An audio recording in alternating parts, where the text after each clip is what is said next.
करके खुदा बंदा कुद्दूस की बंदगी का इजहार किया, मगर कभी नमाज को छोड़ा नहीं। अल्लाह अकबर। बड़े पीर से बात फरमाते हैं, मेरी अम्मी ने सबसे पहला जो वजीफा बताया था, वो वजीफा क्या था? आप फरमाते मेरे एक वजीफे की बरकत से 61 डाकुओं ने तौबा किया। पूछने वालों ने पूछा, अब्दुल कादिर जिलानी गौसे पाक, आखिर वो कौन सा वजीफा है? तो आप फरमाते हैं कि जब मैं 18 बरस की उम्र में बगदाद पढ़ने जा रहा था, तो अम्मी ने एक नसीहत किया था, बेटा कोई मुश्किल वक्त आ जाए तो तू झूठ ना बोलना। मेरे काफिला वालों ने झूठ बोला, माल लूट लिया गया और मैं सच बोला। उस सच की बरकत से मेरा माल बच गया, लूटा हुआ माल भी वापस हो गया। और उसी सच की बरकत से 61 डाकुओं ने तौबा की। सुभान अल्लाह। बोलो किया तौबा की नहीं? किया नहीं सुनाऊंगा। ये सच की बरकत है। और आज हमारे चेहरे पर दाढ़ी है, कुर्ता पजामा है, लेकिन दिन भर में 178 बार झूठ बोलते हैं। मुसलमानों, ये मुसलमान की शनाख्त नहीं, मुसलमान की अलामत नहीं, मुसलमान की पहचान नहीं है।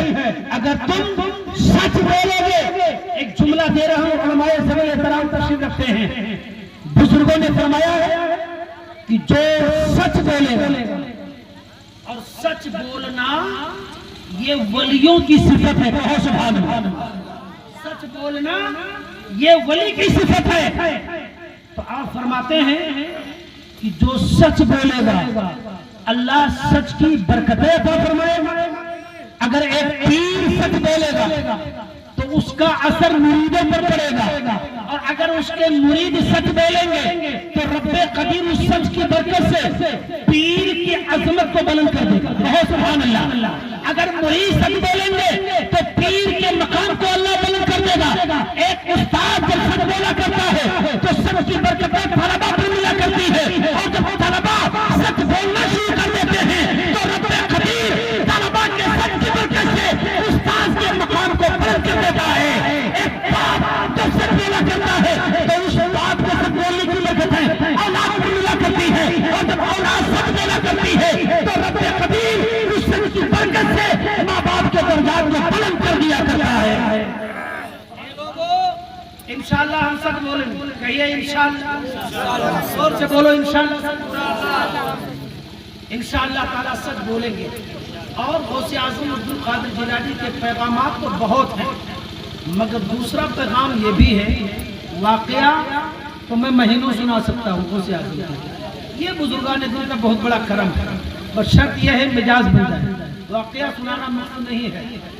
गौसे आज़म ने फरमाया कि हमारे चाहने और मानने वाले 2 चीजों से परहेज करें। कितने चीजों से? 2 चीज। उलमाए किराम 2 चीजों से परहेज कर लें, मैदाने महशर में उन मुसलमानों की जन्नत का जामिन अब्दुल कादिर जिलानी है। अरे जोर से बोल दो सुभान अल्लाह। अब इससे बड़ा नुस्खा तुम्हें क्या मिलेगा?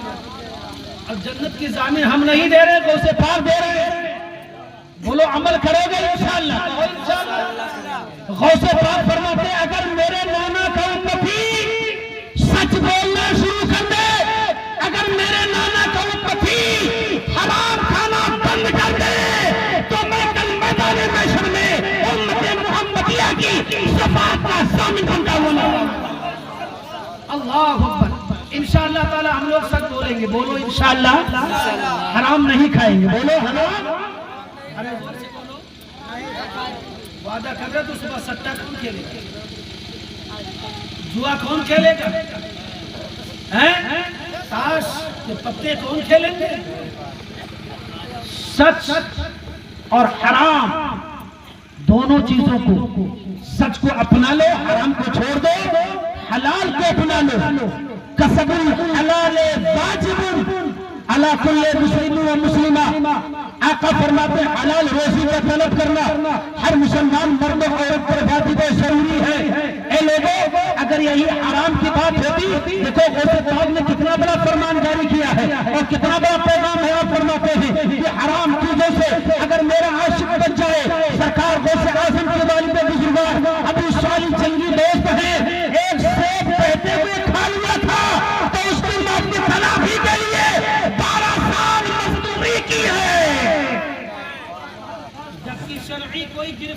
उलमा बैठे, शरई कोई गिरफ्त न थी, मगर ये तकवे के खिलाफ था।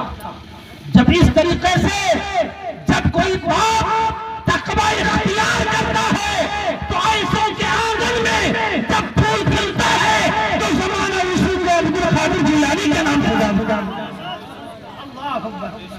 मेरे भाइयों, आज हमारे तुम्हारे घरों में बच्चों की पैदाइश होती है तो अल्लामा फुरकान साहब महल्ले में आकर के मुबारकबादी दें, कारी साबिर साहब मुबारकबादी पेश करें और हाफिज अल्ताफ साहब दीगर उलमा मुबारकबादी पेश करें, गांव के प्रधान साहब सरपंच साहब पेश करें कि भाई तुम्हें बेटा मुबारक हो। लेकिन जिनकी पाकिज़ा बज़्म मोहब्बत में बैठे हो, जब गौसे आज़म अब्दुल कादिर जिलानी बगदादी की पैदाइश हुई है तो किसी और ने बशारत नहीं सुनाई, किसी और ने खुशखबरी नहीं दी, बल्कि हज़रत अबू सालिह जंगी दोस्त के ख्वाब में आकर के बशारत उज़्मा को सुना रहे हैं, खुशखबरी को सुना रहे हैं। वो कोई और नहीं, वो आमिना के लाल अहमद मुख्तार तशरीफ लाते हैं और फरमाते अबू सालिह तुझे मुबारक हो, तेरे आंगन में एक सच्चा लाडला बेटे की विलादत होने वाली है और वो मेरा बेटा होगा और क़यामत की सुबह तक ज़हूर इमाम मेहदी तक उसी की हैसियत चलेगी। सुभान अल्लाह अकबर। इसी की तर्जमानी बरेली के ताजदार फरमाते हैं, तेरी सरकार में लाता है रजा उसको शफी जो मेरा गौस है और लाडला बेटा तेरा। गौसे आज़म अब्दुल कादिर जिलानी बगदादी के बारे में किसी ने कहा इससे आला हजरत या आला हजरत आपने बड़ी नाते लिखी है हुजूर के शान में, आप बताइए कि आप गौसे आज़म अब्दुल कादिर जिलानी बगदादी के बारे में आप क्या कहना चाहते हैं?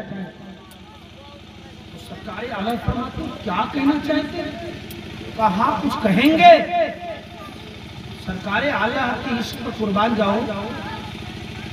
फरमाते हैं मैं गौसे आज़म के बारे में क्या कहूँगा? कहा मेरी हैसियत क्या, मेरी बिसात क्या कि मैं पीराने पीर गौसे पाक उनकी तारीफ व तौसीफ में बयान कर सकूं, मेरी हैसियत नहीं है। लेकिन ए पूछने वाला, अगर तू पूछ रहा है कि तू गौसे आज़म अब्दुल कादिर जिलानी के बारे में अहमद रजा क्या कहना चाहते हो, तो आपने कलम उठाया, दोनों हाथ में कलम है और सरकारे आला हजरत बरेली के मुजद्दिद इमाम अहमद रजा खान जो जात से है पठान मगर इल्म के हैं चट्टान, इसलिए पढ़ना का सुन्नी मुसलमान है, उन पर कुर्बान मेरे रजा प्यारे रजा इमाम अहमद रजा इरशाद फरमाते हैं। एक पूछने वाले को पूछ रहा है तो आपने लिखना शुरू किया, वाह क्या मर्तबा, वाह क्या मर्तबा, ऐ गौस है बाला तेरा। बोले सुभान अल्लाह। आला हज़रत से जब उसने कहा तो आपने फरमाया वाह क्या मर्तबा, ऐ गौस है बाला तेरा, ऊंचे ऊंचों के सरों से कदम आला तेरा। और पूछने वाला तू कह रहा क्या कह